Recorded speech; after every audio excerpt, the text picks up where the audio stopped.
Yo, what's happening, Raider Nation? It's your boy Soto here. You know what it is. Raiders versus the world, talking about the team that the world loves to hate, your Las Vegas Raiders. All right. So last off season, when the Chargers hired Harbaugh, and the season before when the Broncos got Sean Payton, we're looking at ourselves like, yo, man, there's a lot of really good, potentially Hall of Fame coaches up and down these rosters in the AFC West. We got to go ahead and get someone that's going to be our version of that. Unfortunately for AP and for a lot of AP supporters like myself, it wasn't Antonio Pierce. It wasn't all the roster or the injuries and things like that. A lot of it was the coaching on the field in between the lines when the game was going on. Well, how do you combat that? You go out and get your own Hall of Fame coach to combat the Hall of Fame coaches that are in probably the toughest division in NFL. So we got our Pete Carroll, we got our Hall of Famer, and he sat down to talk about the AFC West, the teams, and the coaches. But before we get to that, I want to make sure everyone please to like, comment, and subscribe to this video. It's absolutely free to do. It's a great way to support the channel, and it's the bare minimum you can do to help support besides doing absolutely nothing and just watching the video, which, of course, I always do appreciate. So Pete Carroll sat down. He talked about the coaches and the other teams in the AFC West, the challenges to come, what that means for the Raiders, and some personal connections he has with the guys. Enough of me talking, guys. Let's go ahead and get to the interview. Coach, how do you say the pedigree of all the coaches in the AFC West, and how excited are you to go against all the coaches in your division? Well, I'm go about it in a very competitive manner. You know, I've gone against these guys for a long time, and I'm not going to assume that I've got them figured out. You know, we got to study and work our tails off to figure out what's coming up now, how they've grown and evolved and all that. But to be battling against Andy and Sean and Jimmy Harbaugh, that's what it should be. And what will happen for us to survive the challenges of that division, we're going to be ready for whatever comes. And that's the way it should be. If you expect it to be easy and it's going to be you got an advantage, I don't see it that way. And the harder it is, the better it is for us to get good. And the sooner it's hard, the sooner we get better. And so the challenges are enormous. You guys are great. I have great respect for them. I happen to be sitting next to Jim on one side, and I got Andy on the other side. In these meetings, yesterday we were having a blast. So I can't wait for that to happen. Talk about program builders. What have you seen from Bo Nix in his first year as a rookie with the Broncos? Wow, exactly what they would have hoped he would have been. You know, I think he came through. I saw him from the opening game of the year, and he was not ready to be the guy that he showed that he was later on in the season. He became a dynamic football player very quickly. I think a tremendous amount of credit goes to Sean building him, and making him, because it's hard to figure those guys out sometimes, and everybody has their own way of going about it, and the results are all across the lot, how the young guys do. And so you have to have your act together to figure that out, and Sean surely did. Hey, why were you between the two Harbaughs in the coaching picture yesterday?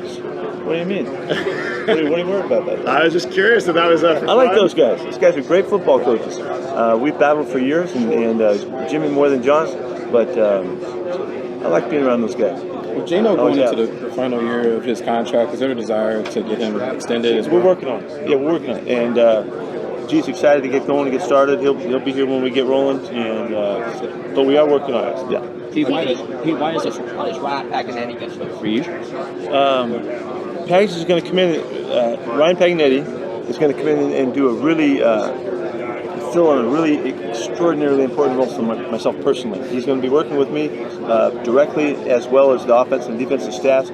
He's got great background. He's got this world of analysis is something that's really continues to grow. And guys that have had good background, they have so much to offer. And Ryan has a tremendous, rich history of learning how to deal with the analytics part of it, but yet football as well. He's been a coach. He's dealt with the head coach. He's very familiar with the kind of questions. No, I take that back. He won't be familiar with the kind of questions I'll ask him, but he'll be ready to handle the answers and cover it.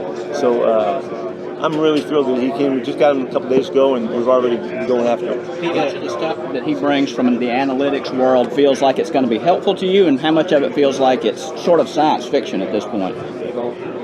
Well, to me, it's a little bit of science fiction. I get that. I mean, like, AI's around the corner for us. We're already involved in doing stuff, and Ryan understands everything. He's been in it long enough that he brings a connection to the past, which I really like, because he can make sense of what we used to look at and how, as we look at things now. I mean, he is right here with me on everything that we're doing. So I'm really thrilled that he's there. Here's a Seattle one for you. 2 years ago, you guys had 2 first-round picks. Got a pair of guys who kind of become foundational guys in Spoon and JSN. Just what do you remember at the process of scouting those guys and getting both of them in the draft? Both of them were uniquely, really, really unique players. I mean, they stood out at their spots and the special talents that they brought. Spoon, he is a tremendous football player, and it's all because of how instinctive he is and how his mentality for going for it, the chip that he's got to prove who he is on a regular basis, play to play, moment to moment, shows up. JSN he's just a gifted football player. Everything comes natural to him. He had a tremendous second half of the season showing that. They got 2 great picks, for the long haul, which I think they should be I'm sure they're really excited about.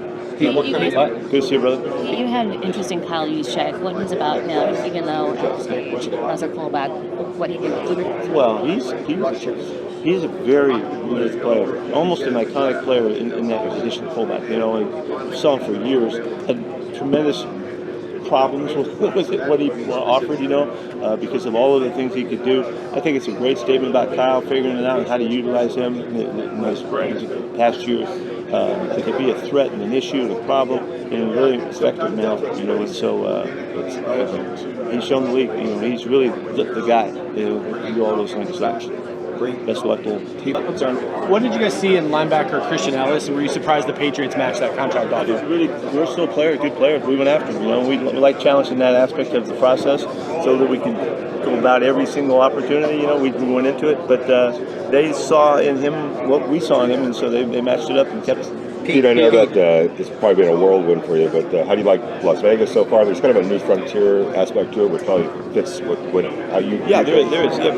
Las Vegas is obviously an exciting place, and I'm not taking part in the exciting place of it, but I haven't been there. I've never even been downtown, but it does have a feel, and does have a sense, and there's an excitement about it. That's why people go to Las Vegas, and why everybody that you talk to, the fans are always going to come watch our game. I don't know where they're going to stay, but they're all coming to town, and everybody wants to be part of the Vegas thing. And our players feel that too. It's a great place for young players. It's a great place for them to grow up with tremendous challenges that we have to help them through. But it's an incredible place. Man, Pete Carroll went into it. He talked about a lot of different subjects. It's really interesting to hear him talk about the other teams in the AFC West.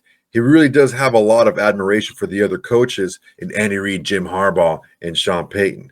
Now, even though he had his little dust-ups with Jim Harbaugh in the past when he was with Stanford and Pete Carroll was at USC, I think they pretty much knocked that to the side, because he even said that during the meetings, in recent meetings, he sits between John Harbaugh and Jim Harbaugh, and they just cut up and talk and have fun, which is great to hear, man. It's really great to know that these guys get along outside of football, because, look, football is great. It's competition, but it's not all there is in life. Now, as far as for football itself, yeah, we need to get serious. And I think that having Pete Carroll in here is going to make us a serious contender, not only for the division title, but to get into the playoffs and even more. Because, look, Pete Carroll didn't come here to lose. He said that in this interview. He said that it's going to be a tough challenge for the Raiders, and it's a good challenge because you get to know where you stand right away. If you can get into the playoffs in this division, you've already been battle tested against 6 games against really top competition that are just your division every single year. So if you can get through that, you're battle tested for the playoffs, which is a great thing. I really like the way that Pete Carroll highlighted the fact that these coaches are all very competitive and very smart.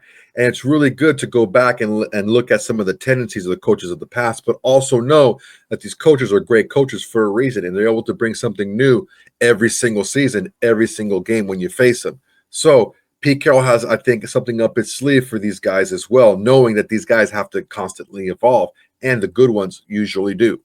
The fact that Pete Carroll got specific with the players from other teams like Bo Nix and Kyle Juszczyk from the Niners, like, he knows these guys and what they bring to the table. And I think that year off may have given Pete Carroll the chance to look in depth at some of these teams that maybe he doesn't have a chance to look as in depth with because he's so busy implementing and coaching game plans for his team moving forward. Now, he did talk a lot about some of his former players, Devin Witherspoon and Jackson Smith-Njigba, how they're becoming cornerstones of that new Seattle team. Those are guys that were selected under Pete Carroll's watch.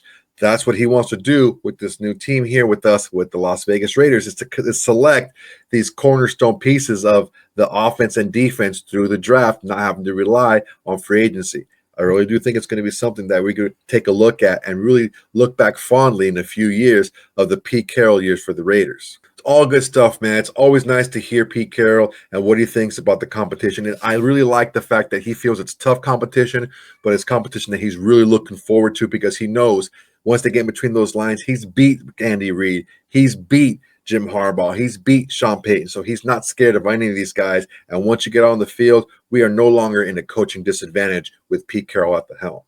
All right, guys, that's my time for today. I really appreciate you guys watching. I hope you liked the video. Everyone, please to like, comment, and subscribe to this video. It's a great way to support the channel. It's absolutely free. And it's the bare minimum you can do to help support this channel besides doing absolutely nothing and just watching the video, which I always do appreciate. Now, if you're still watching this video, you might as well subscribe if you haven't done it already.